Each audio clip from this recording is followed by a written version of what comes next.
The execution ground was silent. Zumo knelt, his hands bound, the weight of countless accusing eyes upon him. The charge? Conspiring to stage a coup. Yet he stood firm. I will not confess, he said coldly. Even if it means my life ends here. From among the guards, the Empress stepped forward, her jeweled robes glinting beneath the sun. Zumo's gaze locked on hers. The poison in my veins, he said, his voice sharp, was your doing. They must have laced the wine I drank last night, and you let it happen. The Empress tilted her head, as if puzzled. Why such surprise? The minister has already been impeached. Then, with a faint smile, she spoke words that cut deeper than any blade. I remember you once had feelings for me. Today, I will reward you. She drew a sword, his sword, the one he had gifted her long ago. Back then, when he entrusted her with that blade, he could never have imagined it would one day be turned against him. He remembered the past, how he had stood up for her, shielding her from the storms of court politics, telling her never to worry. Now she told him the same. Do not worry, Zumo. Your body will rest in the Imperial Mausoleum, and every year, offerings will be made in your name. She raised the sword.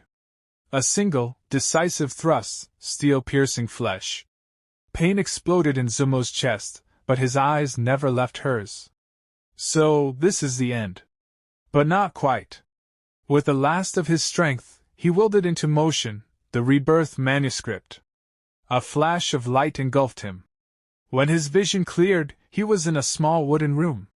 Different air, different time, and a different body, that of a villainous prince.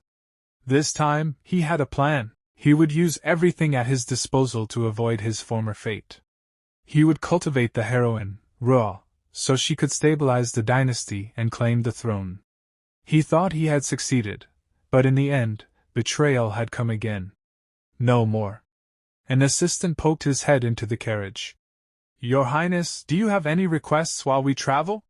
Zumo shook his head. No. How long until we arrive?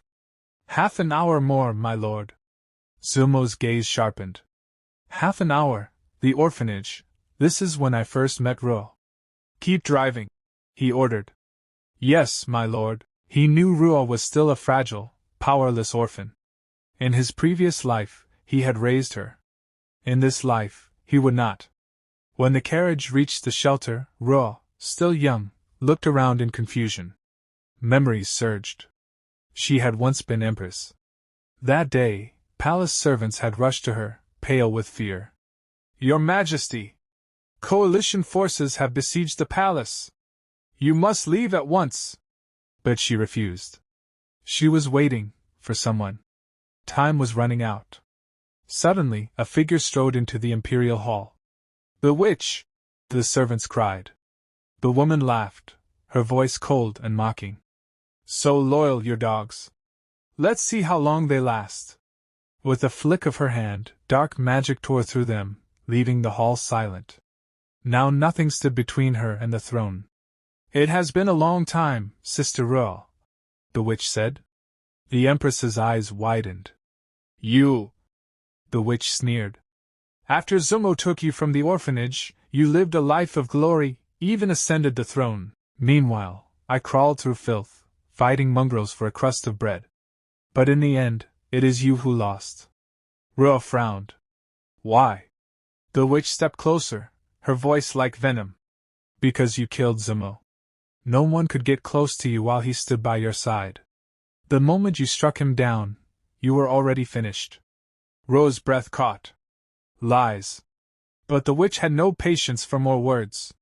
Her blade flashed once, sinking into the Empress's chest.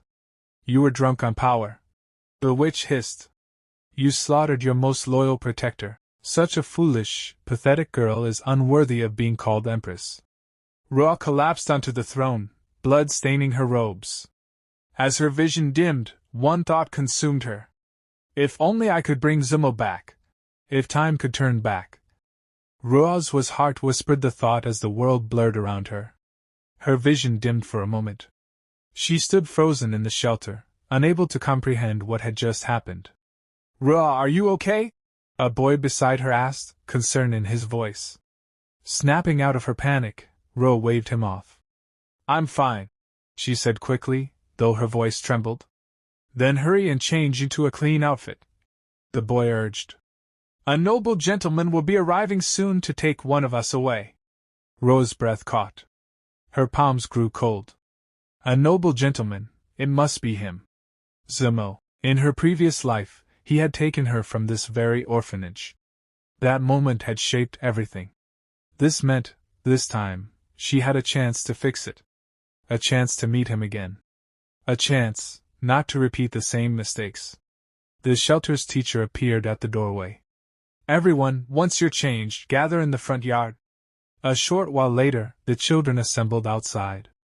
Among them stood a girl with an unusual presence, the one who, in the future, would become the witch.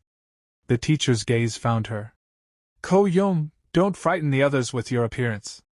Go to the backyard. Coo clasped her hands and bowed her head. Please, teacher, let me stay. I'll just sit in the corner. I promise I won't embarrass the noble gentleman. I only want to see him. Her voice cracked with desperation.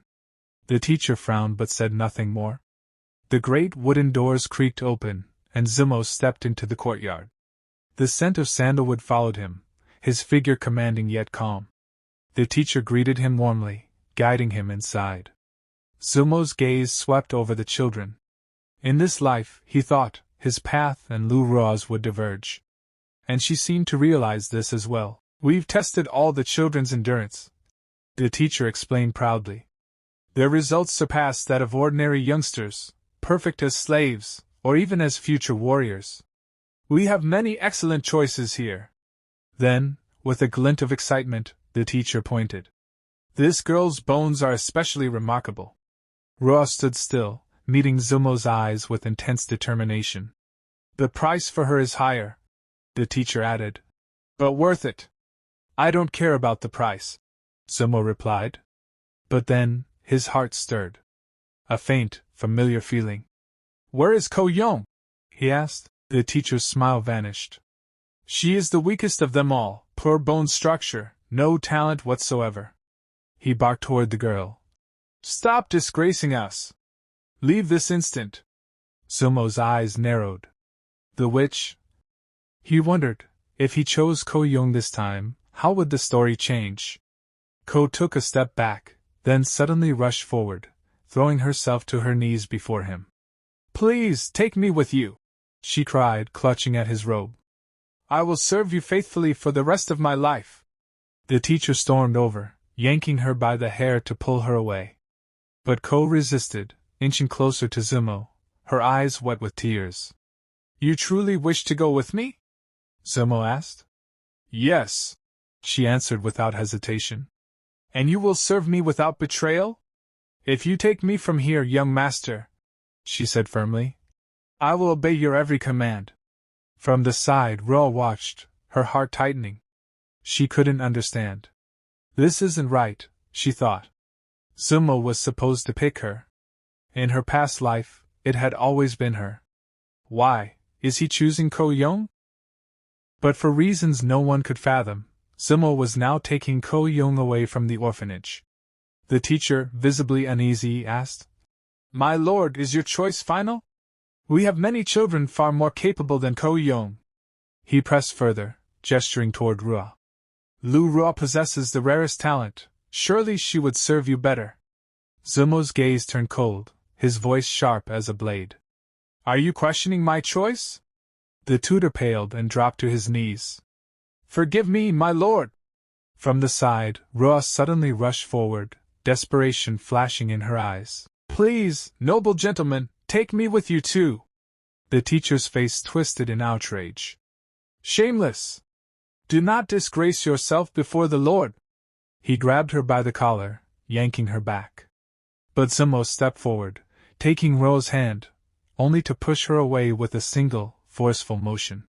For years in his past life, he had kept this girl under his wing, sharing bread, offering shelter, yet in the end, it had all been for nothing. Without looking back, he said coldly, I am leaving only with Coo Yong. Roa stood frozen, unable to comprehend what had just happened. The tutor cleared his throat. One small matter, my lord. If you wish to purchase only Coo Yong, the price will be 2,000 low-grade spiritual stones, or 200 of medium grade. Zumo's brow furrowed. You dare raise the price? You think to blackmail me? Feigning innocence, the tutor shrugged. I don't understand what you mean, my lord. And if I refuse to pay at all? Zumo asked, his tone laced with danger. Then, we simply will not let you leave, the tutor replied, forcing a smile. At once, one of Zumo's guards stepped forward, eyes flashing like steel. Are you testing your luck with threats? From the shadows, masked figures emerged, ninjas awaiting orders. Zumo waved a hand lazily. Mr. Wong, deal with them. The air shifted. The tutor's face drained of color. He fell to his knees before Zumo, trembling. Spare us! Take every stone, every treasure I possess, just let us live! But Zumo knew the truth. This man had already decided to use Coo Yong as a hostage, knowing how fiercely he protected her. The tutor lunged for the girl, but before he could lay a hand on her, a flash of movement, steel sang through the air. A scream tore through the courtyard. The tutor's arm fell limp to the ground. No one, Zumo said darkly, touches Coo Yong's life but me. The girl's eyes glistened with gratitude. Then Zumo drove his blade into the earth before her.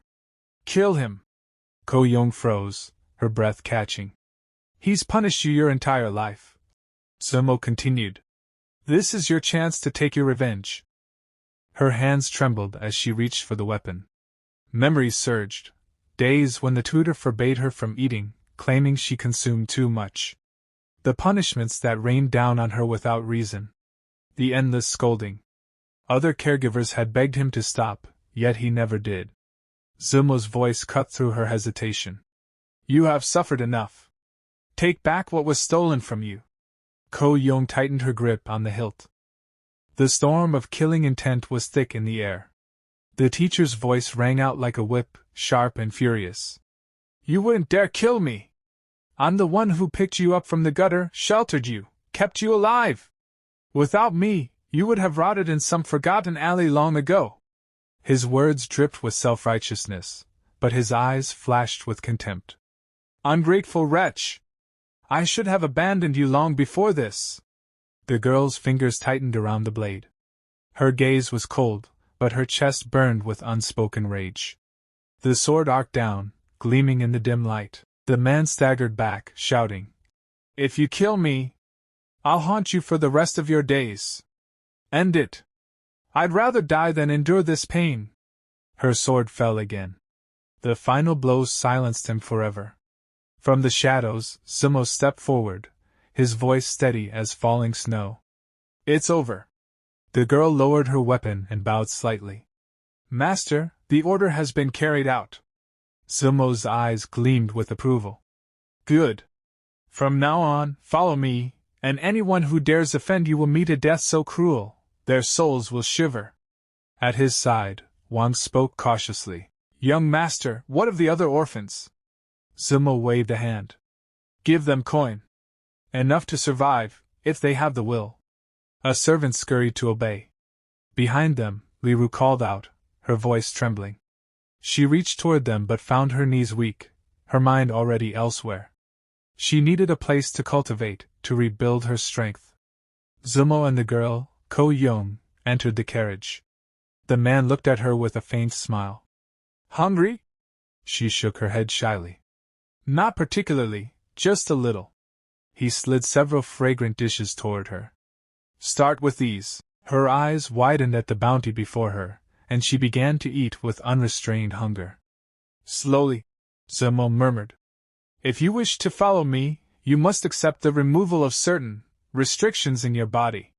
Once they take effect, you will never again raise a hand against me, nor disobey an order. Should you try, your soul will flee your flesh. His gaze pierced her. Before that, I'll give you the right to choose. Think carefully. Coo Yong set down her chopsticks, her eyes unwavering. I've made my choice. I won't take back my words. Then, relax. Do not resist. Zumo placed his palm on her head. A ripple of strange, cold energy flowed into her body. Her chest constricted, her breath hitched. "Now strike me," Sumo ordered. She tried, only to clutch her chest in agony. "This is the seal," he said calmly. "If you ever seek to harm me, the pain will be far worse." Coo Yong's voice was firm. "I will never betray you, young master." Just then, Wang opened the carriage door. "We've arrived at the manor." Sumo nodded. "Prepare her a room. Have her washed. I have business to attend to." Coo Yong followed Wang through the grand halls, her eyes drinking in the beauty around her. I can't live in such a place," she murmured, blushing. "I'll sleep in the stables." A maid gasped, but Coo Yong waved her off. "I'll feel less out of place there." Wang chuckled. "You were chosen by the Lord himself. Forget the stables. The servants will bathe you, then you'll eat." Her heart swelled with confusion. "Young Master Zumo is too kind, how can I ever repay him?" Meanwhile, Zumo walked through the bustling streets, thoughts sharp as blades. "The item I need, it should still be here." At a merchant's stall, a buyer was arguing furiously. "This jade pendant is small, flawed. 20 spiritual stones at most." The merchant scoffed. 20? I'd be ruined. 50 stones is my lowest offer." The buyer offered 30, the merchant refused. Then Zumo stepped forward. "I'll give 100. The merchant blinked in shock. Acceptable price, young master." When the man tried to weave a tale of family heirlooms, Zumo's eyes chilled. "Just now, you almost sold your heirloom for 50. Cornered, the merchant nodded quickly. But another man, Len, burst in, furious. "I was here first. You can't just take it." Zumo glanced at him with faint amusement. "In the original fate, this pendant was mine. Once I was an orphan, yet I could see the rare spiritual properties others missed. By fortune's will, I found an ancient jade pendant, the key to immortality itself." He turned to Len. "This is the last time we'll meet." Len's eyes narrowed. The aura from the pendant was unlike anything he had ever felt, an undeniable treasure. Rage boiled in his veins. "I'll take it back one day. No matter the cost." Then, suddenly, Len froze. A different pulse of spiritual energy brushed against his senses. His lips curled into a grin. Another chance. In the dim glow of his private chamber, Zumo unfurled his palm. From the jade pendant, a torrent of spiritual energy rippled outward, bathing the room in an ethereal light. His eyes narrowed. He had received exactly what fate owed him. Before him, shimmering into existence, were two treasures, a scroll woven from drifting clouds, its surface pulsing with immortal runes, and a golden ring, glowing faintly with a warmth that seeped into his bones. "The cloud scroll of immortality, and the cloud spiritual key," Zumo murmured, his voice low yet trembling with restrained excitement. He could feel it. The scroll's aura pointed toward a hidden spiritual realm. If he cultivated within it, if he restrained his spirit and endured the trials, he might ascend to glimpse the kingdom of heaven itself. That realm was no ordinary secret ground. It was a peerless art, crafted by a great master long buried in the river of time, a place said to hold infinite opportunities and the treasures of ancient immortals. And this key, this golden ring, was the only path into it. Zumo's gaze sharpened. "This time, destiny is mine to command." Later, Zumo returned to the manor. The ever-faithful Wang stepped forward and bowed. "My lord, I have arranged a third room in the east wing for our young guest. Dinner awaits. Shall I invite Miss Coo Yong to join us?" Zumo shook his head with a faint smile. "No. I will see her myself." The manor corridors were silent as Zumo strode toward the east wing. After a short search, he found the third room. Inside, a maid greeted him politely. Meanwhile, in Coo Yong's chamber, maids were helping the girl bathe. "Why, you don't have to do everything for me," she stammered, cheeks flushed. The maids exchanged amused glances and withdrew. Coo Yong, alone now, sank into the hot water, letting the warmth embrace her weary body. It was the first time she had ever bathed in such luxury, far beyond the icy wooden tubs of the orphanage. Then, voices at the door. The maid's tone became respectful, reverent. The noble Lord Zumo. Her heart skipped a beat. Panic seized her, she scrambled for her clothes. The door creaked open. Zumo stepped inside. "Wait!" Coo Yong yelped, plunging under the water like a startled fish. Zumo froze, momentarily taken aback. His lips curved into a faint, apologetic smile. "Forgive me, I should not have entered so abruptly." Some time later Coo Yong emerged, now dressed in fine clothes. She bowed slightly. "Sorry for making you wait." Zumo's gaze lingered. "That outfit, it suits you well." Her cheeks warmed. "Thank you, young master." "Come," he said, turning toward the corridor. "We eat first. Then, there is something important we must do." The dining hall was bright, with servants arrayed on either side. Platters of steaming delicacies lined the table. Coo Yong's eyes widened. Her stomach growled audibly. "What are you waiting for?" Zumo asked with a faint smirk. "The food will not stay warm forever." She didn't need to be told twice. She attacked the dishes with unrestrained hunger. "Miss, please slow down. You might choke," a servant fretted. Coo Yong devoured mouthful after mouthful, her speed leaving even Zumo momentarily speechless. When she finally set her chopsticks down, she rubbed her stomach sheepishly. I usually don't eat this much." Zumo chuckled. "Wang, tell the cook to keep the portions large. 3 meals a day." Wang bowed. "Yes, my lord." When they finished eating, Zumo led her to a quiet chamber. From within his sleeve, he withdrew the cloud scroll of immortality, its runes swirling like drifting mist. "Coo Yong," he said solemnly, "study this. Inside lies knowledge beyond imagination. If you can master it, then the future will change in ways even I cannot predict."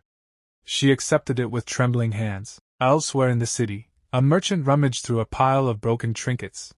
His face darkened as he spotted the shattered remains of a jade bracelet. "Reckless fool!" he cursed himself. "I didn't even think such a thing could hold something valuable." An elder of the King Tang sect happened to pass by, halting when he overheard the man.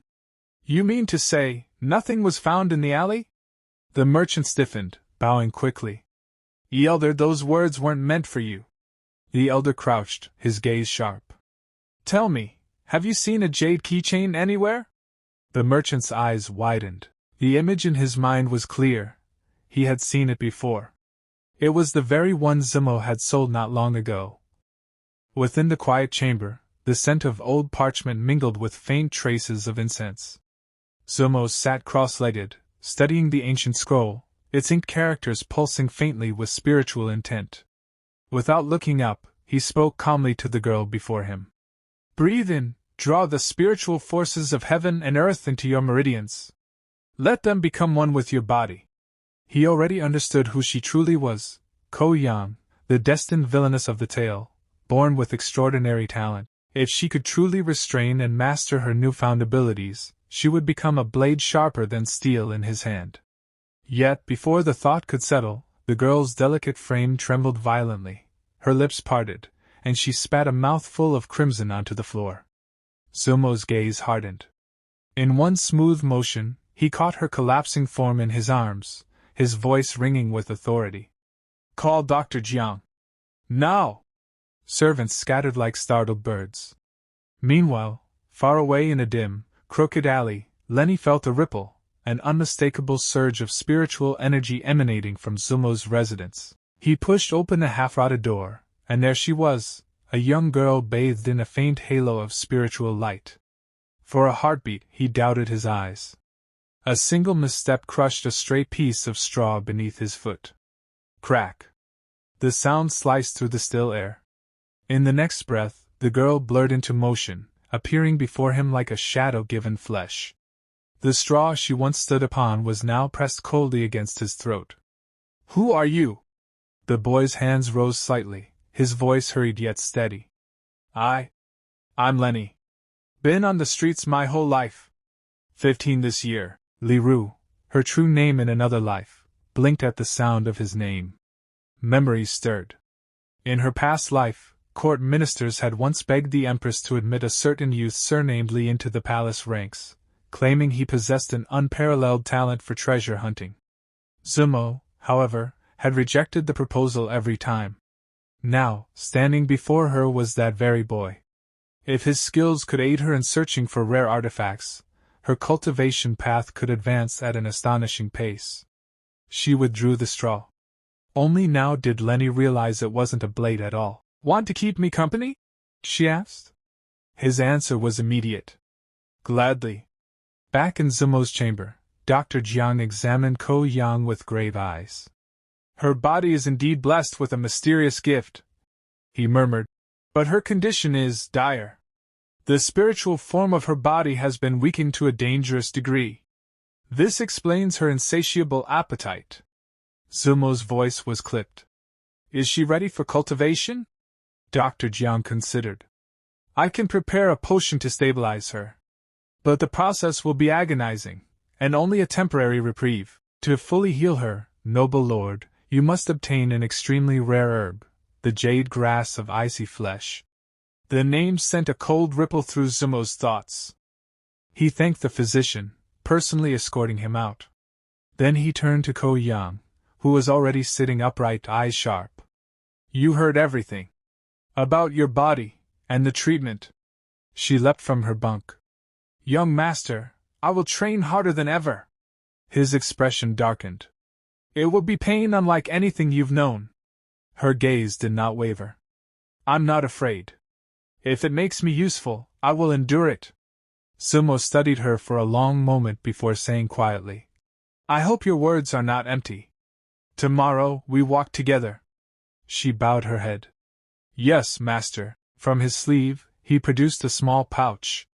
"The pollen inside will dull your pain. Use it wisely." She accepted it with both hands, gratitude shining in her eyes. That night, under the flickering lamplight, Coo Yong sat alone. She untied the pouch, inhaling its faint, cooling scent.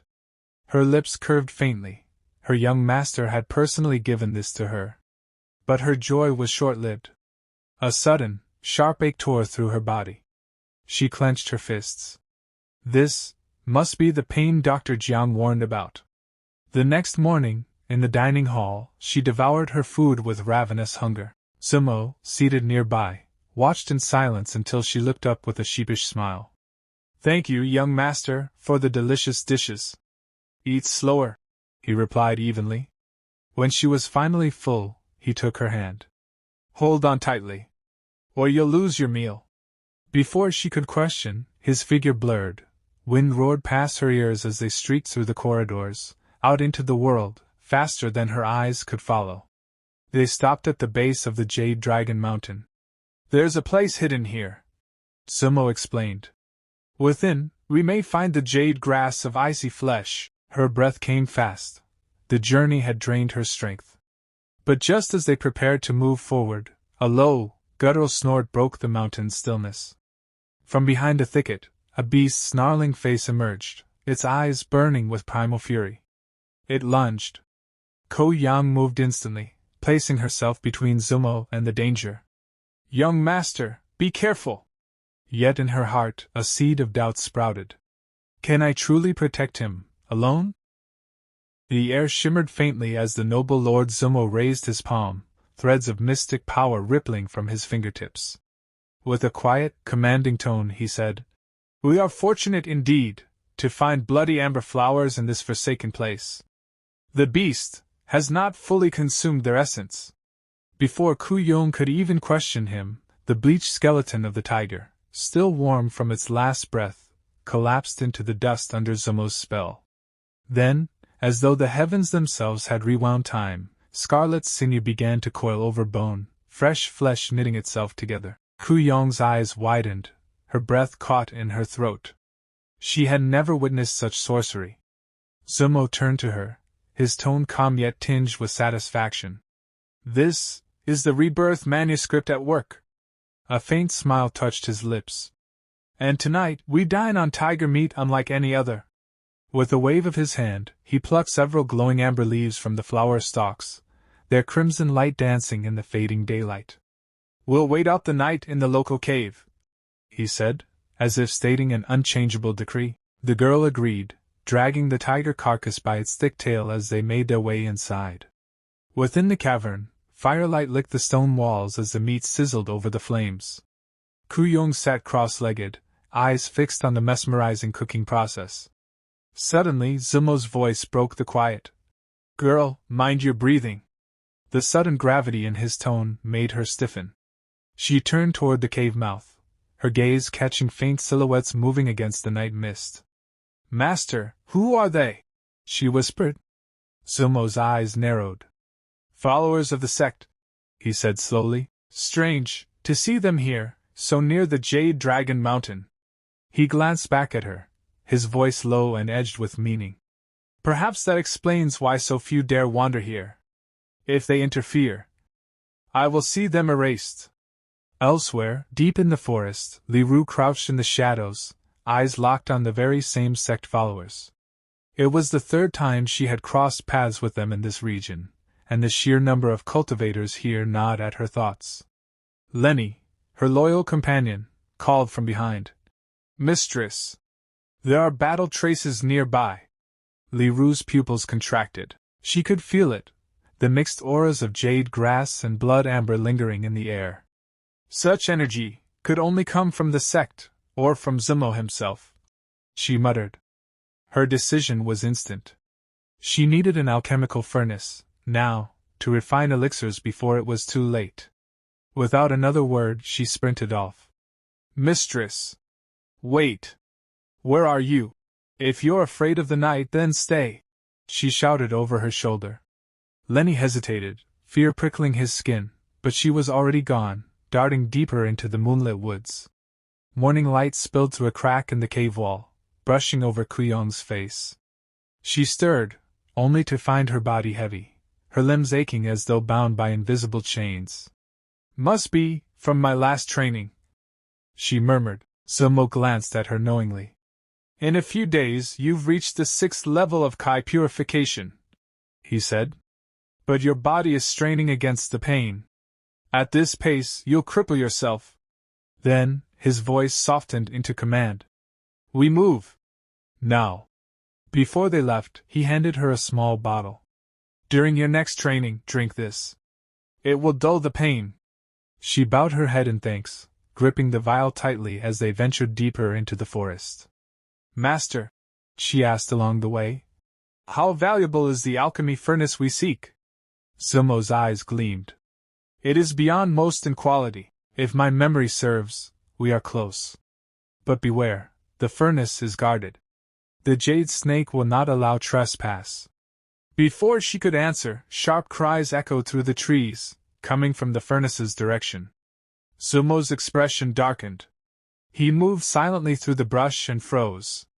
There, in a clearing, Lai, blade in hand, was already locked in a reckless battle with the jade snake. The serpent coiled and lashed, hurling the boy through the air. Why, is the main character of this novel here? Zumo thought sharply. Lai spat blood but pushed himself up, glaring at the serpent. His mistress had been gone too long. He would kill this beast himself. "Fool!" Zumo shouted from the shadows. "You're too rash!" But Lai heard nothing. His blade flashed as he roared. "This time, I'll end you!" Yet, just as steel met scale, something unseen intervened.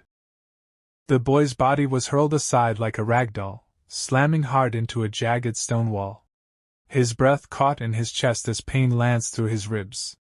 The serpent slithered forward, its massive coils rippling with lethal grace, its tongue flicking in and out with an irritable hiss. Its golden pupils locked on him, predator to prey, closing the distance inch by inch. And then, like a figure stepping out from a dream, noble Lord Zumo appeared before Lenny. His robes swirled in the windless air, his presence carrying an almost oppressive calm. His gaze never left the serpent as his voice, deep and certain, rolled forth. "It seems, even fate itself wished for us to meet here, so that I may claim your core." Lenny's eyes widened. "A core?" But what stunned him even more was the sight of the serpent subtly channeling spiritual power. Before his eyes, a shimmering spiritual core manifested within the serpent's body, glowing faintly with an emerald hue. Lord Zumo's brows drew together. There was no admiration in his eyes, only mild disappointment. The serpent hissed in startled defiance, and Lenny was left utterly baffled by the scene unfolding. Zumo advanced, every step steady and deliberate, until Coo Yong leapt in to intercept the beast. Steel met Fong as Coo struck blow after blow, the ringing clash of her weapon echoing in the enclosed space. But the serpent's ferocity was relentless. Its fangs lashed toward her, each strike laced with killing intent. At last, Koo's movements faltered. Her breathing quickened, her guard slipped, and the serpent lunged. Its fangs were a hair's breadth from her throat, when Lord Zumo's hand flicked outward. "One stroke of magic," he declared coldly, "is all it will take to destroy you." A flash of blinding spiritual light erupted.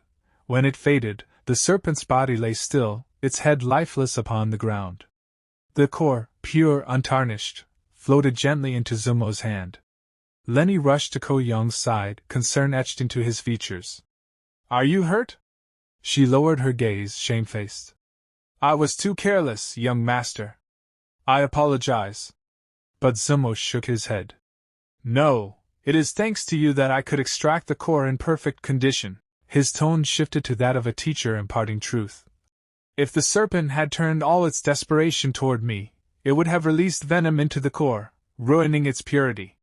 But when it saw you, it clung to hope, and thus, I took the core unharmed."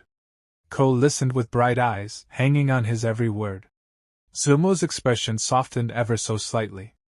"You have done well. Now we tend to your wounds, then we move on." Her heart swelled. Rare was the day her young master offered praise. But not everyone shared her joy. From a shadowed corner, Lenny's heart burned with rage. What was this noble lord doing here, intruding so brazenly into their fight? Could it be he too knew of the alchemy furnace hidden in these woods? Lenny forced the thought aside. Survival came first. He must not get caught again.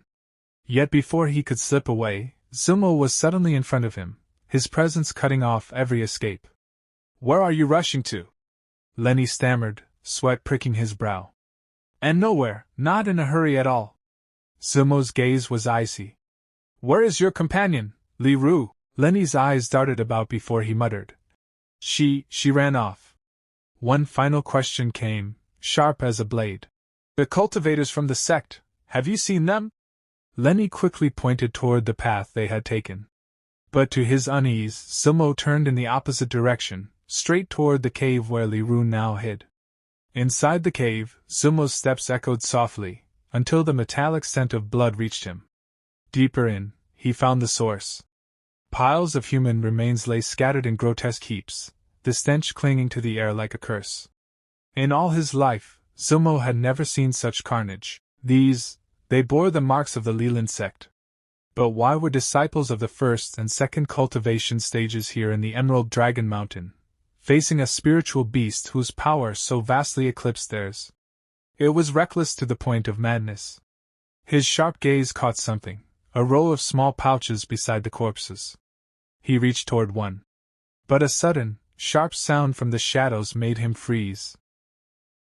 Mr. Zumo at first thought it was nothing, an illusion of the mind, a trick of the ear.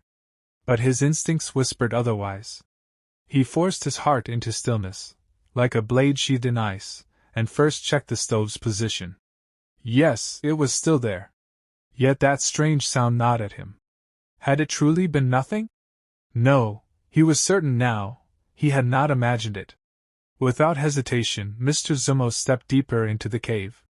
Cold mist clung to the jagged walls, the air thick with silence. Nothing moved. Nothing stirred. And then, a sharp, piercing cry split the stillness. Koi's scream. Zumo's eyes narrowed. He spun on his heel and rushed out, his figure a blur in the dim light. The man outside was already retreating swiftly into the shadows. Meanwhile, Li Ru sat frozen, panic tightening her chest. Now she was certain. Her suspicions were right. After seeing Mr. Zumo in person, her fury boiled over. How could that witch, Coo Yong, not only gain the favor of Lord Zumo, but also take what rightfully belonged to her? She clenched her fists. She had been the one who should have received Zumo's guidance, his protection, his training. Instead, she was left abandoned, just as in their last lifetime. History repeating, but in reverse. Snapping back to her purpose, Li Ru remembered why she had come to this cave. To find the alchemical furnace.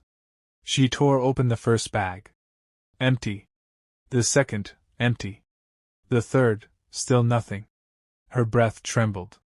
Mr. Zumo had already taken it. Rage twisted her features. The furnace was gone, leaving only scraps of worthless junk. And the prize had fallen into the hands of Zumo and that witch Coo Yong. No. She could not stay here. She had to escape, now. Outside, not far from the cave, Coo Yong was bound in a shimmering web of magic, struggling in vain. The sectarians surrounded her, eyes cold, their leader's voice sharp. Speak! Where is it? Each time she moved, the binding talismans flared, striking her with sharp bursts of spiritual force. I told you! She gasped. I don't even know what you're talking about. The leader's brow furrowed. A subordinate leaned in. Chief, the aura of the jade snake, it's not here. The leader grunted in disbelief. Humph. That serpent wouldn't die so easily. He turned back to Coo Yong, voice dripping with disdain. You're in the jade snake's territory. With your pitiful cultivation you couldn't have slain it. Coo Yong's temper flared, but before she could speak, the cultist reached through the bars, fingers curling around her throat. You will tell me where the jade snake is. He paused, eyes flickering over her features. Humph, you're quite a pretty one. Before his hand could tighten, a cold, commanding voice cut through the air like steel. Remove your hands from the girl. The sectarian sneered, ignoring the warning. He shook Coo Yong. Speak now, or suffer for it. His arm drew back to strike. Crack!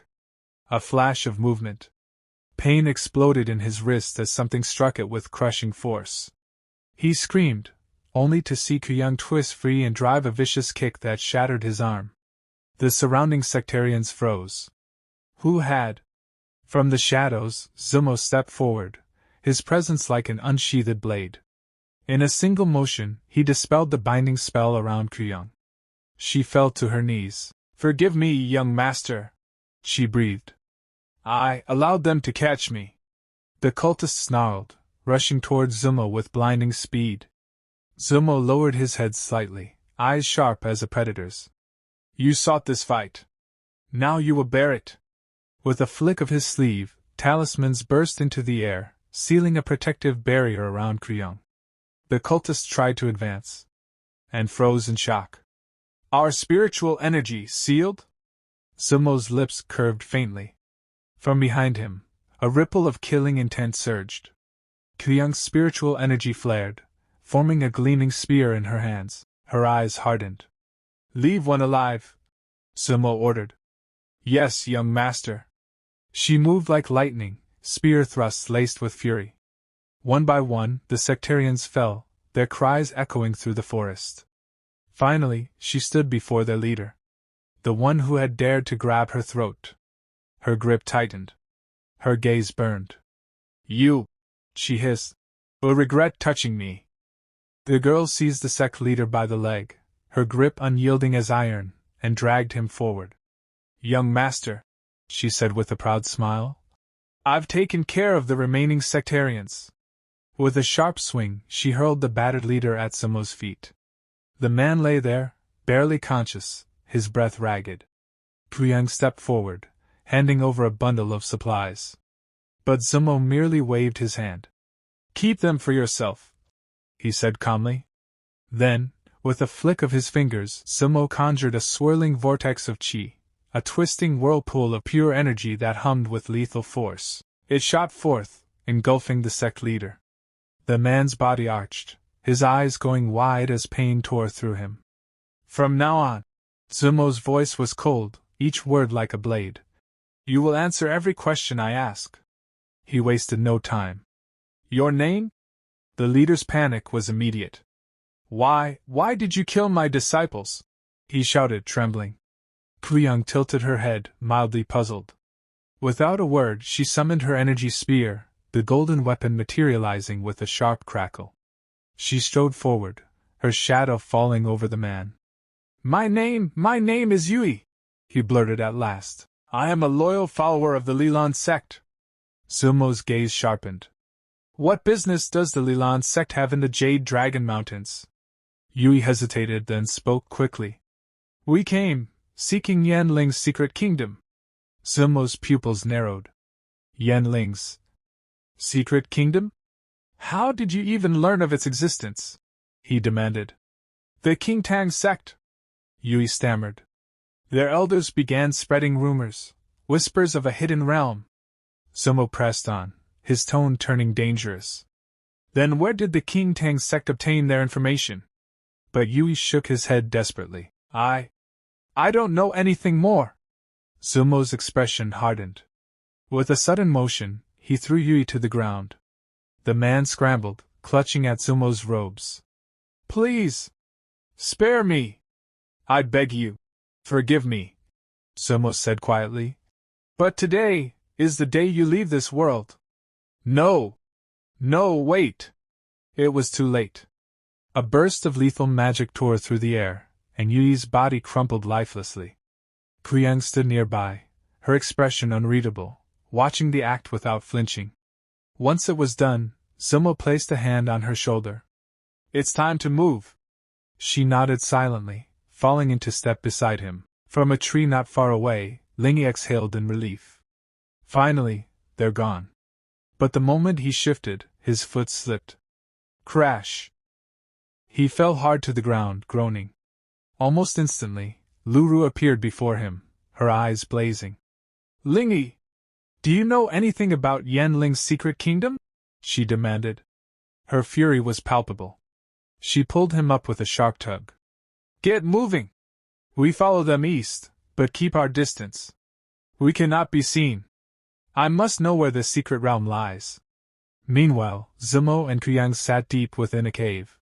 The noble lord tended a crackling fire, its warm glow dancing across the rocky walls. Beside him, an alchemical furnace pulsed with light as Zumo worked, channeling intricate techniques to awaken its attributes. At last, a faint shimmer rippled through the furnace. The potion for Coo Yong was nearly ready. All that remained was to let the broth thicken. Outside, footsteps approached. Coo Yong entered, holding 2 fresh rabbit carcasses. Young master, she said lightly, we must be close to our destination. I even crossed paths with a few cultivators on the way. But her eyes narrowed. What troubles you? There are matters still unclear, Zumo admitted, his gaze distant. Coo Yong smiled faintly. Then hear this, I've learned something useful. From what I overheard, disciples of all 3 great sects are converging on the secret kingdom. Not only that, their sect masters themselves have come to the Jade Dragon Mountains. Zumo's eyes widened. The masters, personally? She nodded. It began when the elder of the King Tang sect went to a merchant, the same merchant you visited, in search of a jade ring. When he returned, all his men began to act. Zumo's thoughts swirled. The slums, the jade ring, the elder. Yanling's secret kingdom. He realized it now. By going to the slums, he had claimed an opportunity meant for Linny. That single step had set off the chain of events leading the elder of the King Tang sect to discover the secret realm. While Zumo pondered, Coo Yong roasted the rabbits, offering one to him. Not yet, he murmured. She shrugged and bit into hers with unrestrained appetite, listening quietly as he spoke. The smell of roasted meat soon filled the cave, and she tore off another piece, handing it to him with a grin. At that moment, Zumo remembered the furnace. By now, the potion should be complete. Rising swiftly, he moved to check. The healing elixir for Coo Yong would soon be ready. The lid of the dragon alchemy furnace creaked open, and a rush of blinding crimson gold light burst forth like the dawn breaking over a battlefield. Steam coiled upward in shimmering tendrils, carrying with it a heat that seemed to hum with ancient power. Zumo's eyes narrowed. Blood amber. What had been a mere potion within had transformed, refined, into a true magic pill of the rarest hue. The furnace's dragon engravings almost seemed to stir in satisfaction, their etched scales glimmering as if acknowledging the success of the alchemy. With steady hands, Zumo plucked the pills from the furnace and slipped them into a silk pouch, each movement deliberate, as though touching fragments of the heavens themselves. Without a second thought, he flicked one pill toward Coo Yong. "This," he said in a calm, deep voice, "is your reward." Her eyes widened. The moment the pill touched her palm, her lips curved into a bright, unrestrained smile. "Thank you, young master," she said, joy spilling into her voice. But Zumo's tone turned stern. "If you wish to remain of use to me, Coo Yong, you must continuously grow stronger." She bowed her head without hesitation. "I understand, young master." Satisfied, Zumo lay down, his black hair spilling over the bedding like ink. 8 days, he said evenly. "That is all you have. The entrance to the secret kingdom of Yanling will open then, and with the key, we may enter." Coo Yong's voice rang with resolve. "I will train hard for you, young master. Starting now." She sprang into practice immediately, until a loud gurgle betrayed her stomach. Her cheeks colored faintly, and with a sheepish glance, she retreated to roast the rabbit from earlier. By the time the scent of charred meat filled the cave, Zumo had already drifted into deep meditation. Far away, at the eastern rim of the Jade Dragon Mountain Range, 3 sect masters and their retinue stood before an ancient portal wreathed in swirling light. One elder turned to Elder Tang. "This time, you have truly achieved much." Tang waved dismissively. "A mere coincidence. Nothing more." Another elder laughed heartily. "With this, the entrance to the secret spiritual realm lies firmly in the hands of our alliance of 3 elders." They all knew, even Zumo, with his jade ring, would not pass them unchallenged. The third elder's eyes gleamed. "With the combined might of our 3 sects, success is inevitable." Tang's lips curled into a knowing smile. "The kingdom of Yanling is vast, more than enough opportunities for all 3 of us." Their laughter echoed through the mountains as they strode toward destiny. Meanwhile, Coo Yong awoke in the cave, disoriented. Has it already been 8 days? She asked. Zumo stood silently, holding a glowing magic core, saying nothing. His silence left her momentarily stunned.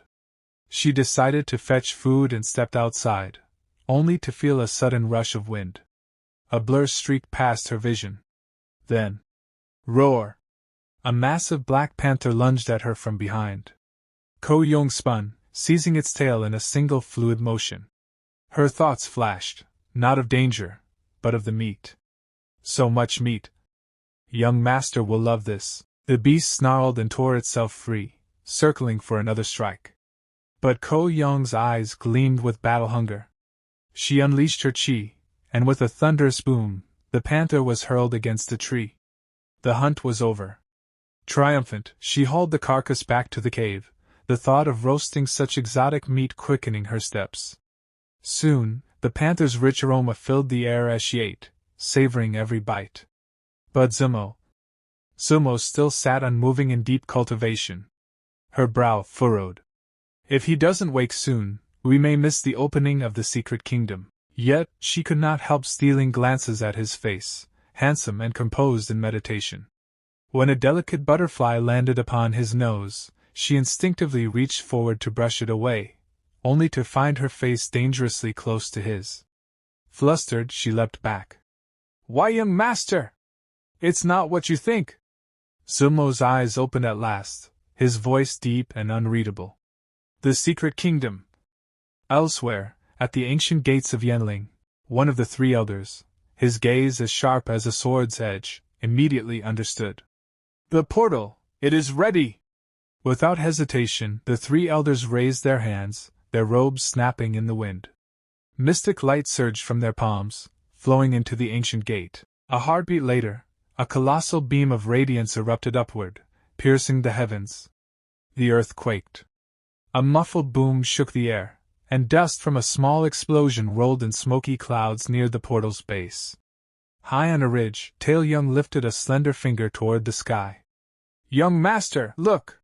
Turning his head, Sumo's eyes narrowed. That dazzling pillar of light, he recognized it instantly. The 3 sect masters, they've begun. But he also knew, they do not yet possess the key to enter Yanling's secret realm. Beside him, Coo Yong clutched at his sleeve, worry clouding her face. Young master. Hold on to me. Sumo interrupted firmly, tightening his grip on her hand.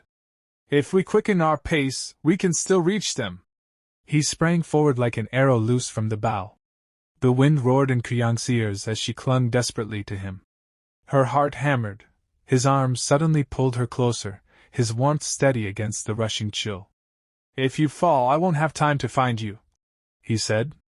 Coo Yong's cheeks burned, but she obediently pressed herself closer. Sumo's speed surged again, blurring the trees into streaks of green. His only thought, reach the portal before it's too late. Meanwhile, the 3 sect masters poured ceaseless streams of chi into the ancient gate. The portal pulsed violently, the surface trembling as if alive. Victory was close, until a deafening crack split the air. The portal's surface fissured like breaking ice. Sumo and Coo Yong skidded to a halt at the scene. Too late, Sumo muttered. Panic flickered in Coo Yong's eyes. What do we do now? Sumo's gaze hardened. We follow them. The 3 sect masters exchanged tense nods. Supreme Leader, complete the ritual, quickly! The Supreme Leader's fingers blurred in a final seal. With a resonant hum, he conjured a space-sealing talisman, hurling it into the gate. From his vantage point on the mountain, Sumo's pupils contracted. A space-sealing talisman, expensive. Preparing for this journey cost them dearly. Coo Yong's voice trembled. If they enter first, all will be lost. Not quite, Sumo replied calmly. The greatest treasures of Yanling are never easy to seize. On the sidelines, the withering spirit sect lingered, unmoving. One elder called out mockingly. Do you need a special invitation to enter? Shamed, their disciples leapt forward, joining the swelling crowd. Disciples of the Green Vine sect and Thunder Mist sect gathered as well, the air thick with tension. Lyra shoved Lenny forward. Hurry! Ow! You hit too hard, Lenny protested. But Lyra was already sprinting toward the portal. Lenny chased after her, until Lyra suddenly slowed, her steps faltering. What is it? Lenny called. Lyra shook her head, dismissing the feeling, and kept running. Come on! From the mountain, Sumo's gaze sharpened. Strange, he murmured. Coo Yong tilted her head. Young master? Ignore it, he said, though his mind whispered another truth, an illusion. Below, the elder's eyes glinted. It is time. The elder of the King Tang sect spoke gravely. Only our own skill will carry us to the treasures. Be ready. Another elder's restraint snapped. Enough waiting. Let us see what awaits. With that, the 3 elders stepped through the portal. In the very next breath, Sumo and Coo Yong descended beside it. Coo Yong looked up at him. Are we going in? Yes. But we'll need the cloud key, he said. He grasped her hand, warm, steady, and together they stepped forward. The world blurred. When their vision cleared, Coo Yong's lips parted in awe. They stood in a forest of luminous trees, their trunks bathed in silver light, their leaves whispering in an unseen breeze. Beautiful. We must find the door, before the elders do, Sumo said, his tone urgent. Yanling's secret realm has 9 floors. Each door leads to the next. I know where they are. He crouched. Climb on my back, we'll move faster. Without hesitation, Coo Yong obeyed. Sumo's figure blurred into motion once again, racing through the glowing forest toward destiny. And in a few breaths, they were deep in the shadowed heart of the forest. Coo Yong opened her mouth to speak, only for Sumo's palm to gently press against her lips. Quiet, he murmured. Something is here. His gaze swept the undergrowth, his senses like a drawn blade. Moments passed. The forest remained still. Only then did he lower his hand. It's clear. Time to start collecting. Coo Yong tilted her head in confusion, but followed as he strode toward the mountain. Zumo moved with the certainty of one who already knew the path. At the mountain's base, he pushed aside a tangle of thick vines, and a door appeared before her eyes, etched into the stone like a phantom gate. Coo Yong's eyes widened. A door here? Zumo's voice was low but firm. Every door in the secret kingdom of Yanling is hidden well. Only careful seekers can hope to find them. Coo Yong stood frozen, stunned by the sight. Zumo gave her a small push. Move! We've no time to stand and stare. As she stepped forward, she muttered. Hiding a door here, clever. The creator of the Youngling Kingdom must have been a truly cunning person. But at those words, Zumo's brow twitched. Cunning? He gave her a flick on the nose. Less talking, more moving. Ow! She yelped softly, rubbing her nose, but obeyed. They crossed the threshold, and the lush forest fell away, replaced by a vast, unforgiving desert, where jagged rocks jutted like the spines of ancient beasts. Coo Yong shaded her eyes. Young master, in a place like this, how can we ever find the door? He took her hand, but before he could answer, a shadow shifted. Sand exploded, and a monstrous giant insect lunged from the ground, its many legs scuttling like thunderclaps. Zumo's eyes glinted. This one's yours. In a heartbeat, Coo Yong leapt forward, she swirling around her like a storm. She snarled at the creature. Stay back from my young master, or I'll tear you apart. Elsewhere, Len and Li Ru trekked across the first floor in their own hunt for the doors. Len pointed toward a small hillock. I think we should check there. Li Ru's eyes narrowed. Idiot. Smack. She cuffed him across the head. The flower of immortality should be near. I can feel it. Len rubbed his skull, frowning. And how do you know that? Her lips parted as if to speak Zumo's name, but the thought alone soured her mood. Her eyes flashed with jealousy. Len started again. But mistress. She yanked him back sharply. No time for talk. Move. They reached a cliff. Li Ru's gaze fell to the depths below, where a single immortal grass flower had already been plucked. Meanwhile, in the desert, Coo Yong stood panting, the centipede's corpse crumpled at her feet. Zumo approached, holding a delicate sprout in his hand. Here. Eat this. Her eyes widened.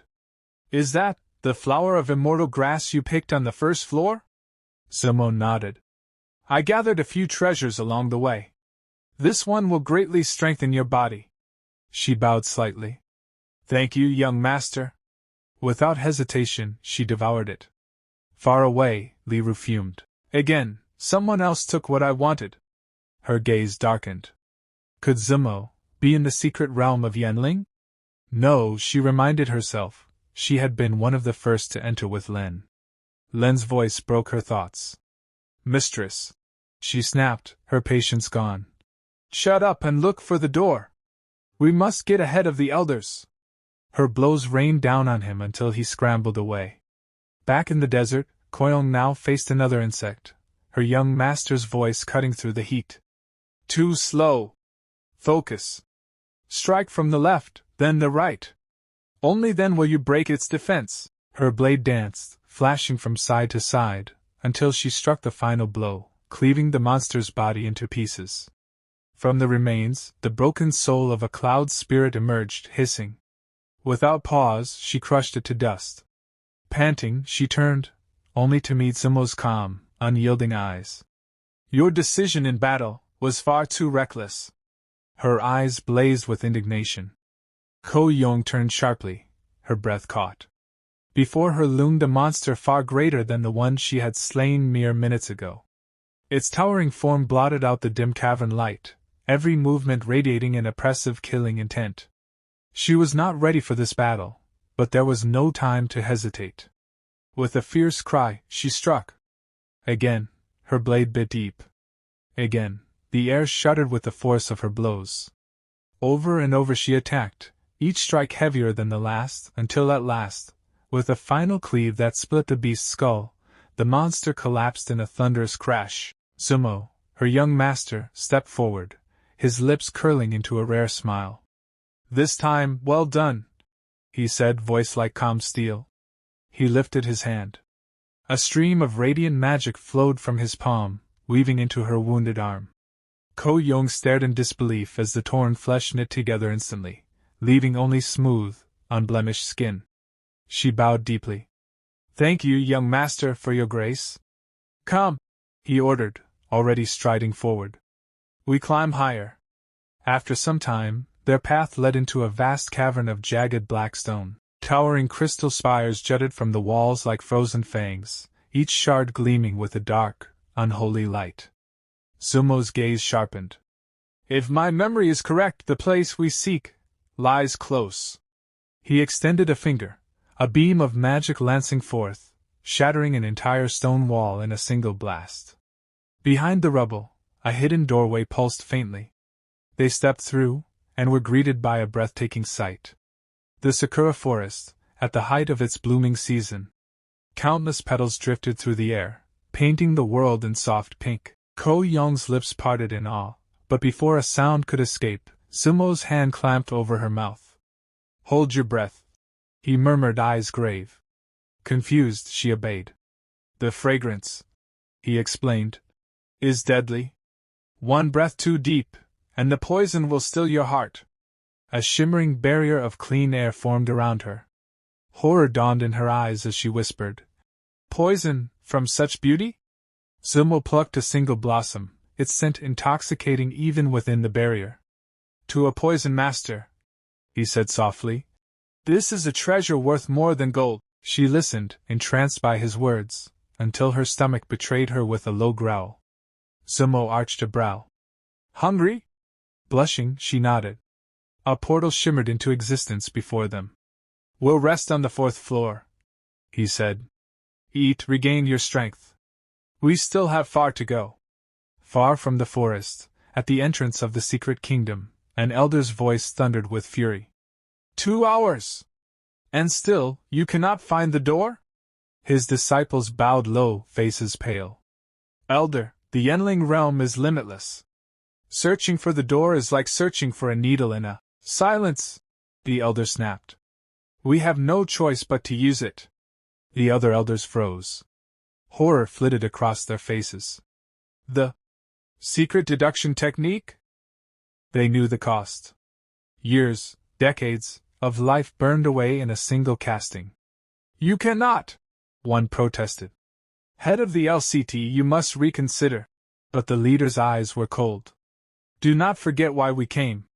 Compared to the treasures within Yenling's secret kingdom, what is a few years of life?" Reluctantly, the others fell silent, though their disapproval was written plain upon their faces. Meanwhile, Lyra battled the raging lion beast.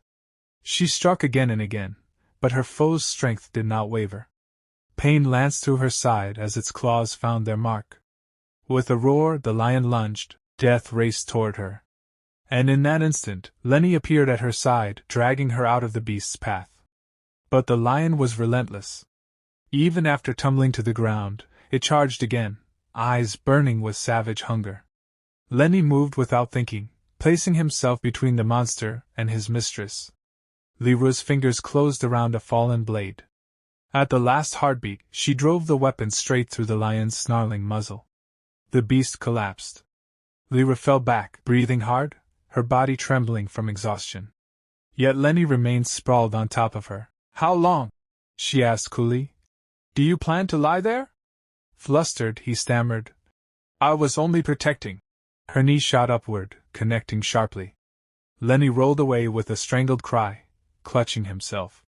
Ignoring his suffering, she asked, "Did you find the door?" He pointed toward a thicket of tall plants. "It's hidden there." She parted the foliage cautiously. "You're certain?" Elsewhere, on the 4th floor, Coo Yong sat by a crackling fire, devouring roasted meat with unrestrained hunger. "Young master, aren't you eating?" she asked between bites, but Zumo's gaze was fixed on the piece of jade in his hand, its surface glimmering faintly. "This stone," he murmured, "will serve us well when the time comes." The flickering campfire cast long, wavering shadows across the 4th floor of the secret kingdom of Yenling. Coo Yong's gaze lingered on the lustrous jade in her young master's hand, her eyes widening with sudden recognition. "Young master," she whispered, her voice tinged with awe. I remember this jade. Zumo once found it on the second floor of the secret kingdom of Yanling. Zumo, seated calmly beside the flames, gave a small nod. His tone was matter-of-fact, yet carried the weight of ancient knowledge. This is no ordinary stone, it is a jade of transforming spirit, a treasure beyond compare.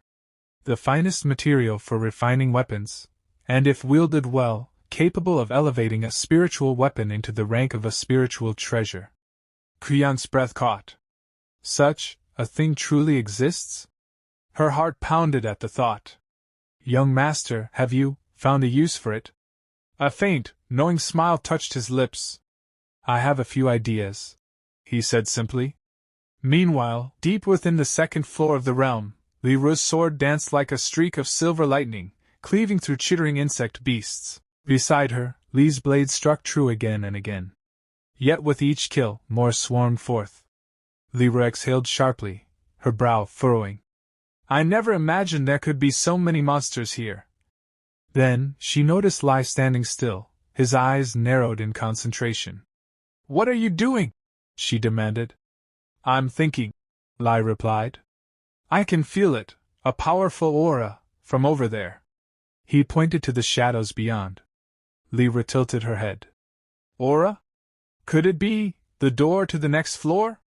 He shook his head slowly. No. This doesn't feel like a door. It feels like a treasure.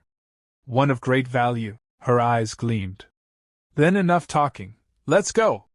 Without waiting for him, she darted toward the source of the aura, her steps swift as wind. Far above, on the fourth floor, Zumo and Coo Yong had just finished their meal and resumed cultivation. But suddenly, cough! Cough! Coo Yong's face paled, and bright crimson stained her lips. Pain racked her body, yet she pressed on, refusing to falter. I cannot be a burden to him. Zumo's eyes widened in shock as her chi flared wildly, enveloping her in a shimmering radiance. Enlightenment, he thought, such talent, such resolve. This girl is worth nurturing at all costs. Her aura surged like a rising tide. Elsewhere, within a hidden hall, the elders of the King Tang sect fumed. Their disciples had yet to find the door. This is a waste of time, one spat. We must resort to the secret deduction technique, even if it costs us years of life. The first elder's expression darkened. In this immortal's realm, the price is far steeper. 10 years of our lifespan, each. The third elder's eyes widened. 10 years? It cannot be helped, the second elder said grimly. This is our last hope. The three joined hands, their chi intertwining as the ritual began. The air trembled, and a glowing magic circle took shape, revealing an image, a thicket of helical foliage, and beyond it, the hidden door. In such a secluded place? The third elder murmured. Send word to the disciples.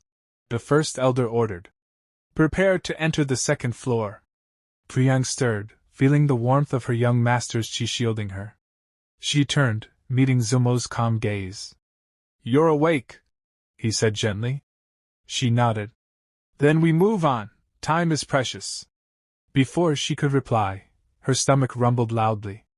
Silence fell. Both looked away, the air thick with awkwardness. Elsewhere, Lai and Li Ru crouched behind a jagged rock, eyes fixed on the massive form before them. A colossal desert dragon lay coiled in the sand, its golden scales gleaming faintly in the dim light. Li Ru's breath caught. A desert dragon, here? Impossible. Such creatures are rare beyond imagining. Memory surfaced, Zumo's voice, once telling her of this beast. She shook her head, forcing herself back to the present. Lai noticed the change in her expression. What's wrong? She didn't answer his question. Instead, she said softly, beneath this dragon's cave lies a legendary jade of transforming spirit. Li's eyes widened at her certainty. But how do we enter, without alerting the beast? She murmured. He raised a hand, pointing into the shadows ahead. Look there.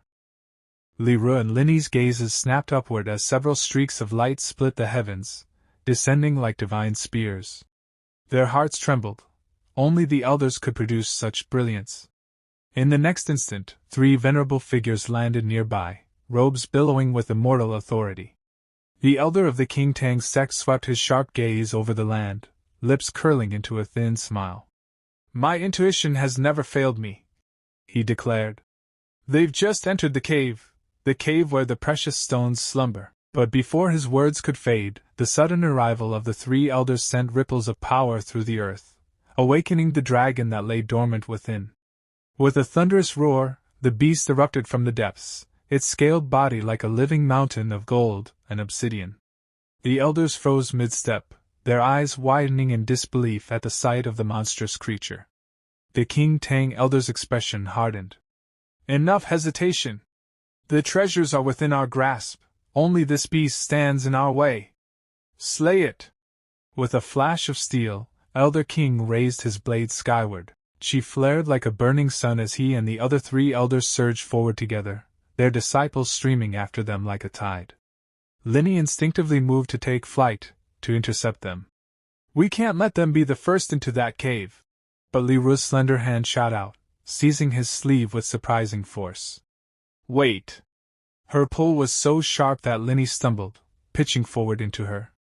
Before he could even catch his balance, thwack, her foot sent him reeling back, a boot to the face. "Mistress! I was only trying to stop them." Her gaze didn't waver. "Do not underestimate that lizard. This fight will not end quickly, nor easily." Meanwhile, far away in the mountains of the next floor of the youngling's secret kingdom, Coo Yong and her young master, Zumo, emerged into a realm shrouded in drifting smoke and curling fog. The girl's curiosity sparked at once. "Young master, what awaits us here?" But Zumo only extended his hand. "Follow me." Obediently, Coo placed her delicate palm into his, her fingers trembling slightly. The mist grew thicker, cold tendrils coiling around them. Koo's heart began to pound. "Young master, what's happening?" His voice was calm, almost chilling. "One wrong step, and you'll wander in this fog forever." Fear prickled her skin. She clung tighter to his hand. Zumo knew there was only one way to cut through this phantom haze. Coo stumbled in the whiteness, bumping into his back. Without turning, he clasped her hand once more. "Stay close to me.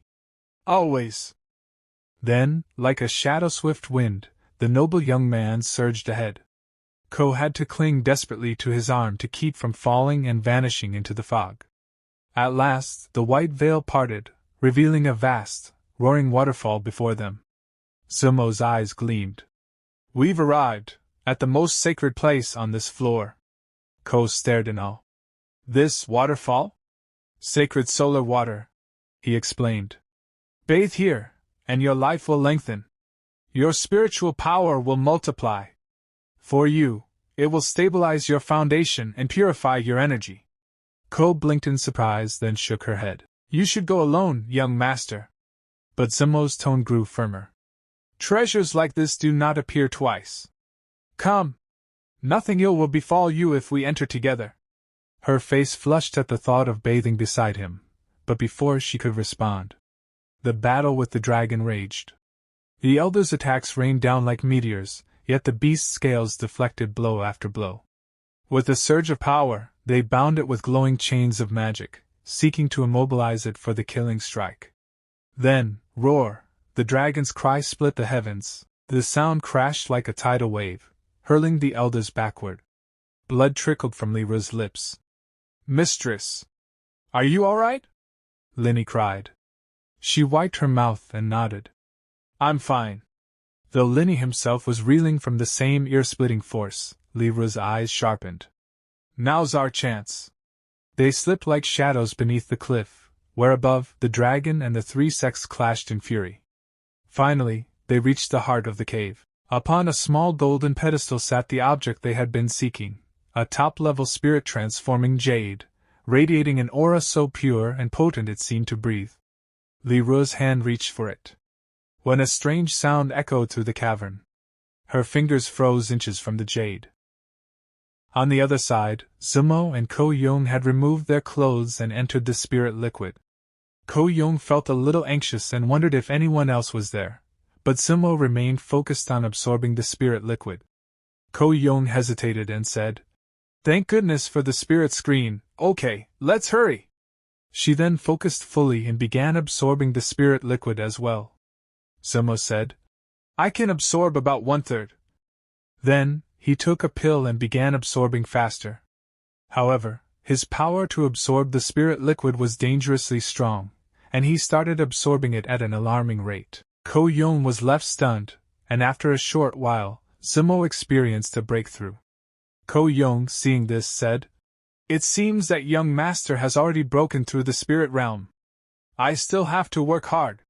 She then resumed her cultivation, but suddenly, something began to happen to her body.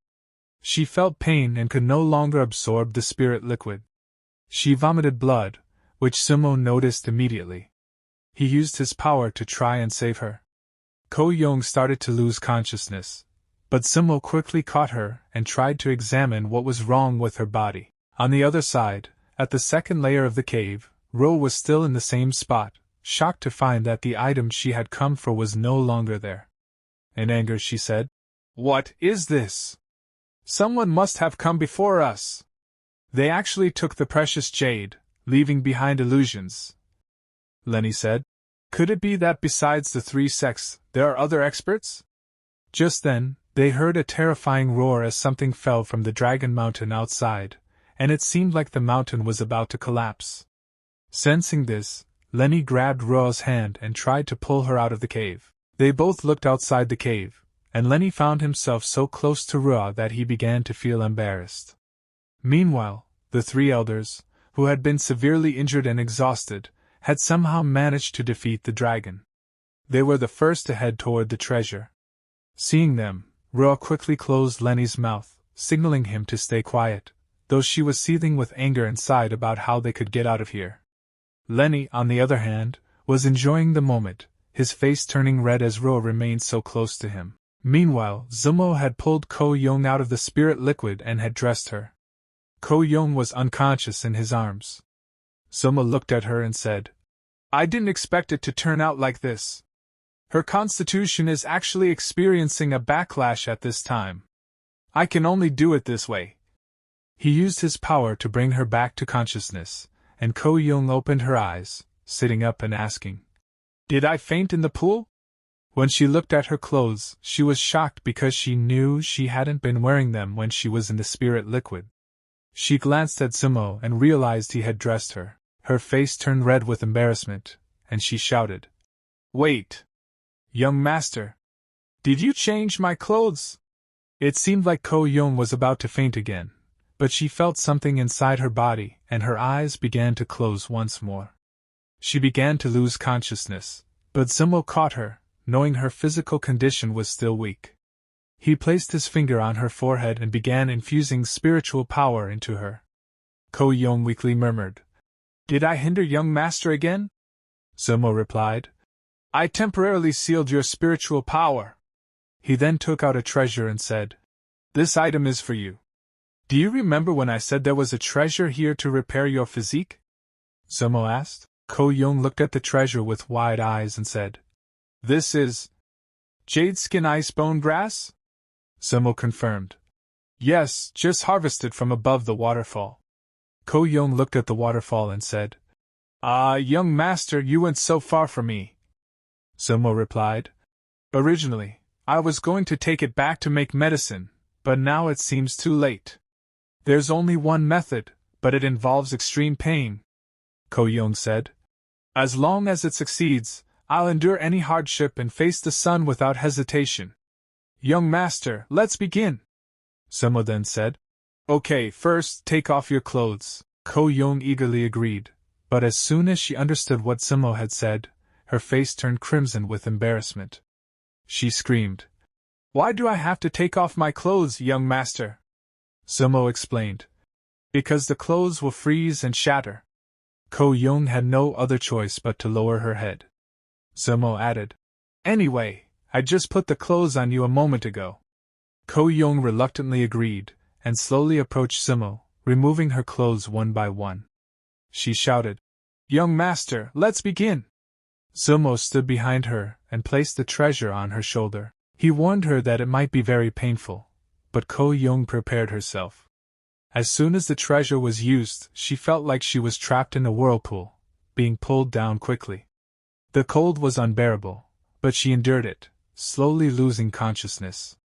However, she then heard a voice, thinking it was her young master's voice, which gave her the strength to endure. She became completely frozen in ice, and Zumo looked at her, saying, "Now it depends on her destiny." On the other side, the three elders seemed lost. The second elder shouted, "How is this even possible?" Ruo and Lenny were secretly observing them, and Ruo thought, "The breathing-holding technique won't last much longer." Elder Teng said, "Could it be someone sneaked in while we were fighting? They should still be in this cave." The second elder said, "Use the insight technique to check." Ruo and Lenny became extremely nervous, realizing that if the elders found out about them, they wouldn't survive. Just as the second elder used his power to investigate, one of his disciples rushed over with urgent news. Meanwhile, Coo Yong began to crack the ice, and Zumo understood that she was waking up. As soon as she opened her eyes, the ice shattered, and she began to float in the air. Zumo, blinded by her brightness, closed his eyes and slowly opened them again. Coo Yong now looked much more beautiful and mature, but in her unconscious state, she fell into Zumo's arms. Zumo gently held her and smiled as he looked at her loving face. However, Coo Yong was still without clothes. Slowly, Coo Yong began to open her eyes and saw her young master in front of her. She was slightly surprised and thanked him for saving her life. Zumo responded, "It's just a small favor. By the way." Coo Yong then turned around to look at her clothes, and upon noticing that she was still not dressed, she blushed deeply with embarrassment. As Zumo began to leave, he said, "The remaining Holy Sun fluid, you should use it now." Coo Yong's face turned even redder as she thought. The young master's reaction, could it be shyness? Back in the spirit liquid, Coo Yong was still shy, with half her face submerged under the water. She glanced at Zumo, feeling conflicted about her emotions. She thought to herself, "Zumo is so good-looking." But she couldn't quite understand what this feeling was inside her. Zumo noticed her and asked, "What are you looking at?" Coo Yong, startled, quickly sank deeper into the liquid. She shyly poked her head out and said, "Nothing." Zumo gently patted her head and said, "Quickly adapt to your new physique." Coo Yong smiled and nodded. Meanwhile, the three elders' disciples reported, "Report to the sect leader, we've found the entrance to the third level." Upon hearing this, the three elders were shocked. The second elder quickly said, "Hurry, let's go check." But the third elder stopped him, saying, "Wait, what about the person who stole the treasure?" The second elder replied, "Oh well, we'll deal with that later." Elder Teng, hearing this, said, "Let's search as we go." And they all began to head out of the cave. Seeing them leave, Ruo and Lenny let out a sigh of relief, but suddenly, they both fell to the ground. Lenny ended up on top of Ruo, though he didn't realize it at first. Ruo, noticing this, punched him on the cheek and said, "Step back, you pervert!" Lenny apologized but asked, "What should we do now?" Without saying much, Ruo told him to follow her. However, Lenny nervously said, "They'll discover us soon." Then, Ruo suddenly began to remove her clothes, which completely shocked Lenny. Ruo noticed his reaction and, in an instant, slapped him hard across the face, pushing him away. Meanwhile, at the third level, the second elder and Elder Ting were ecstatic to see it. Second elder said, "According to ancient records, the resting place should be on the fourth level." Third elder remarked, "This flower looks familiar. It seems like I've seen it somewhere." All the disciples were excited to see the third level, and one female disciple even praised its beauty. But the second elder interrupted, saying, "Never mind that, finding the entrance to the fourth level is more important." As he turned around, he realized his disciples were already dead. Meanwhile, more disciples were fighting among themselves. Seeing this, the third elder recalled something and said, I remember now. It's the illusion fragrance flower, highly poisonous. Elder Tung ordered the remaining disciples to quickly cover their noses and mouths with something. Just then, the second elder punched the third elder in the face, and the third elder angrily asked, "What are you trying to do?" Elder Ting joined in and attacked the third elder with the second elder, and together, they beat him severely. The third elder called for a timeout, and the second elder said, "Sangchan, quickly bring out your hidden treasures." The third elder, now exhausted, said, "Yeah, don't hide them, or you'll have to explain everything here." Upon hearing this, Elder Ting retrieved a treasure. Ling Clean Jade Talisman. Capable of removing any restrictions, toxins. I only have this one. Second elder said, "Now that it has come to this, we can't worry about that much." The third elder turned to his disciples and said, "Yes, for the disciples." The second elder used the talisman immediately. Meanwhile, Coo Yong had come out of the liquid pool, put on her clothes, and walked towards Zumo. Zumo observed, "It seems she has also absorbed a lot of the Sun Saint's essence." Coo Yong, surprised, asked, "What's wrong, young master?" Zumo replied, "Let's go, we're heading to the next level." They began climbing towards the waterfall, and as they reached the top, they encountered a monster, which Zumo swiftly defeated. Coo Yong was completely stunned. Zumo casually said, "It was a small effort." Coo Yong in awe said, "For young master's kindness, I can't repay it in this lifetime." Zumo nodded and said, "All right, the door is over there." They moved towards the door, and as they walked, Zumo added, "After the 6th level, there isn't much danger, more treasures and opportunities." Meanwhile, at the 4th level, all the disciples and elders were exhausted. Elder Teng said, "This is the 4th level, can we finally take a rest?" The second elder replied, "Brother, it's not the time to rest." The third elder added, "Right, let's hurry to the next level. The Sun Saint's essence that can heal injuries." Meanwhile, Ruo and Lenny had also changed their clothes. Ruo was focused on something else as Lenny said, "Ah, Sun Saint's essence, a familiar name." Ruo glanced at him and thought, "This boy is so foolish." A while later, Ruo felt something odd and noticed Lenny's facial expression change. Suddenly he attacked her, but Ruo kicked him away easily. She then asked, "Are you more awake now?" Lenny, with a faint laugh, nodded. Ruo warned, "Next time you act like this, I'll leave you there." Lenny replied, "If it weren't for Miss Ruo Xue, I wouldn't have made it here." Just then, Ruo felt something and became alert. She gazed in one direction, thinking, "If I can get the Sun Saint's essence, my cultivation can break through quickly." Meanwhile, at the 6th level, Zumo and Coo Yong reached a massive arena. Coo Yong was astonished, and suddenly, a light flashed, and a man appeared from it, who turned out to be a puppet. Coo Yong became cautious, but Zumo explained, "He's just a puppet." Coo Yong was even more shocked. "How can a puppet look like a human?" Zumo told her that they had to challenge him to move to the 7th level. The puppet said, "Defeat me, and you'll proceed to the 7th level, otherwise I will kill you." Zumo then pushed Coo Yong forward, saying, "Go, fight him."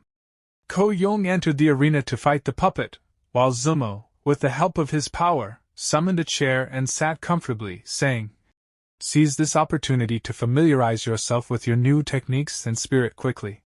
Before Coo Yong could process it, the puppet attacked her from behind. But Coo Yong easily dodged and understood what she needed to do. Meanwhile, the 3 elders had reached the 5th level with their disciples. The second elder asked, "What about the Sun Saint's essence?" The third elder said to Elder Tung, "Brother, don't panic. Sun Saint's essence is rare in the world. How can it be easily found?" The second elder ordered, "All disciples, advance quickly." As they moved ahead, a third elder tried to stop them, saying, "Hey, old man Lei, don't be impulsive." Just then, smoke began to spread, and the disciples felt something strange. The second elder realized there was danger, and ordered them to form a formation. Meanwhile, at the 6th level, Coo Yong was fighting the puppet and giving it a tough challenge. Zumo, relaxed, watched the fight and said, "They're changing their tactics." The puppet kept attacking Coo Yong relentlessly, and one of the attacks hit her, causing her to fall. She turned around, only to find the puppet had disappeared. Suddenly, a massive punch from the sky was headed straight for her, hitting her directly. Coo Yong fell into the arena with a loud crash, and a bright light flashed.